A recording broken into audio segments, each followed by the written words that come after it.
বাংলাদেশের জননন্দিত অন্যতম সফল রাজনীতিবিদ, বিশিষ্ট সমাজসেবক, সাবেক সংসদ সদস্য, ঢাকার সাবেক মেয়র এবং স্থানীয় সরকার পল্লী উন্নয়ন ও সমবায় মন্ত্রণালয়ের সাবেক সফল মন্ত্রী, ভোলা জেলার কৃতি সন্তান ও ভোলা জেলার আইকন, বাংলাদেশ জাতীয় পার্টির প্রতিষ্ঠাতা নাজিউর রহমান মঞ্জুর বড় পুত্র, তরুণ যুব সমাজের হৃদয়ের স্পন্দন, বাংলাদেশ জাতীয় পার্টি বিজেপির চেয়ারম্যান, আপোষহীন জননেতা ব্যারিস্টার আন্দালিব রহমান পার্থর সংগঠন, বাংলাদেশ জাতীয় পার্টি বিজেপি ঢাকা মহানগর দক্ষিণের আওতাধীন সবুজবাগ আব্দুল আজিজ স্কুল অ্যান্ড কলেজের মাঠে সবুজবাগ থানা কর্মী সম্মেলন 2025 অনুষ্ঠিত হয়। আমাদের আন্দালিব রহমান পার্থ ভাই সারা বাংলাদেশে জানেন বিগত ফ্যাসিস্ট সরকারের বিরুদ্ধে বলিষ্ঠ কণ্ঠে তার বিরুদ্ধে কথা বলেছে, পার্লামেন্টে কথা বলেছে।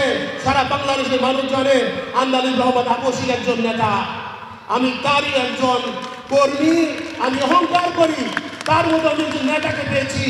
আমি তার নেতাকে পেয়ে এই মাঠে আপনাদের মাঝে কথা বলতে পারছি। শত মেধাবীরা রাজনীতিতে না আসলে দেশ সঠিক নেতৃত্ব খুঁজে পাবে না। সুষ্ঠু ধারার রাজনীতি বাঁচলে বাঁচবে দেশ, তরুণরাই হবে আগামীর বাংলাদেশ। সবুজবাগ থানা বিজেপি কর্মী সম্মেলন 1 মার্চ 2025 অনুষ্ঠানে সভাপতিত্ব করেন উক্ত এলাকার সমাজসেবক, জননেতা, বাংলাদেশ জাতীয় পার্টি কেন্দ্রীয় কমিটির নির্বাহী সদস্য জসিমউদ্দিন। সঞ্চালনা করেন ফারহান তাহমিদ। উক্ত কর্মী সম্মেলনে প্রধান অতিথি হিসেবে বক্তব্য রাখেন বিজেপির কেন্দ্রীয় কমিটির সাংগঠনিক সম্পাদক ইলিয়াস মাতব্বর। বঙ্গবন্ধু আসছিল, তাকে উপাধি দেওয়া হয়েছিল বঙ্গবন্ধু।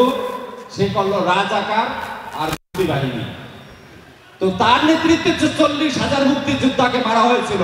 প্রথম গুম করা হয়েছিল সিরাজ শিকদারকে। শেখ হাসিনা প্রথম গুম করলো ইলিয়াস আলীকে, চৌধুরী আলমকে। তারা গুম খুনে রাজনীতি করে।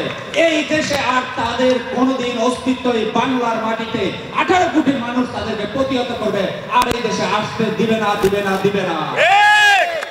আমাদের পার্থ ভাই কিন্তু ভালো মানুষ। আমরা রাজনীতিতে বিভাজনে বিশ্বাস করি না, আমরা ঐক্যবদ্ধতে বিশ্বাস করি। আমরা কে সংখ্যালঘু কে সংখ্যাগরিষ্ঠ এটা বিশ্বাস করি না। আমরা চাই দেশে ভালো মানুষ রাজনীতিতে আসুক। না হলে আগের মতো ইয়াবাবদি রাস্তায় মমতাজ নাচ করতে, গান করতে, সেও সংসদে যাবে। যদি আপনারা সিদ্ধান্ত নিতে ভুল করেন তাহলে ইয়াবাবদি, বিচ্ছু শামসু, শাওন এবং মমতাজের মতো লোক গিয়ে আবার সংসদে যাবে, আপনাদেরকে আমাদেরকে আবার নির্যাতন করবে।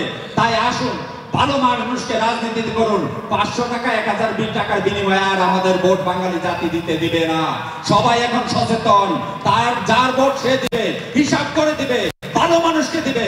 মার্কা দিয়ে আর এই দেশে বাংলাদেশের রাজনীতি হবে না ইনশাআল্লাহ। কর্মী সম্মেলনে বিশেষ অতিথি হিসেবে বক্তব্য রাখেন বাংলাদেশ জাতীয় পার্টি বিজেপি কেন্দ্রীয় কমিটির নির্বাহী সদস্য সৈয়দ রাকিবুল হোসেন। আমরা যে চেয়েছি একতাবদ্ধভাবে দেশটাকে এগিয়ে নিব, দেশকে সমৃদ্ধশালী করব, সেই চেতনার সাথে মিল রেখে আমাদের ব্যারিস্টার আন্দালিব রহমান পার্থ ভাইয়ের হাত ধরে আমাদের এই রাজনীতির পথ চলা। আমাদের কথা হচ্ছে, আমাদের কেউ শত্রু নেই। আমরা চেতনা পুঁজি করে বা চেতনা বিক্রি করে রাজনীতি করতে আসিনি, এবং আমরা প্রতিহিংসার রাজনীতিও করতে আসিনি। আমরা এসেছি সবাই কাঁধে কাঁধ রেখে, হাতে হাত রেখে দেশটাকে এগিয়ে নেওয়ার জন্য। এবং এটার জন্যই আমি দলমত নির্বিশেষে সবাইকে বলবো, সবাই একত্রিত হন। কোনো দল কানা না হয়ে আপনি যাকে যোগ্য মনে করবেন নিজের ভোটটা তাকেই দিবেন।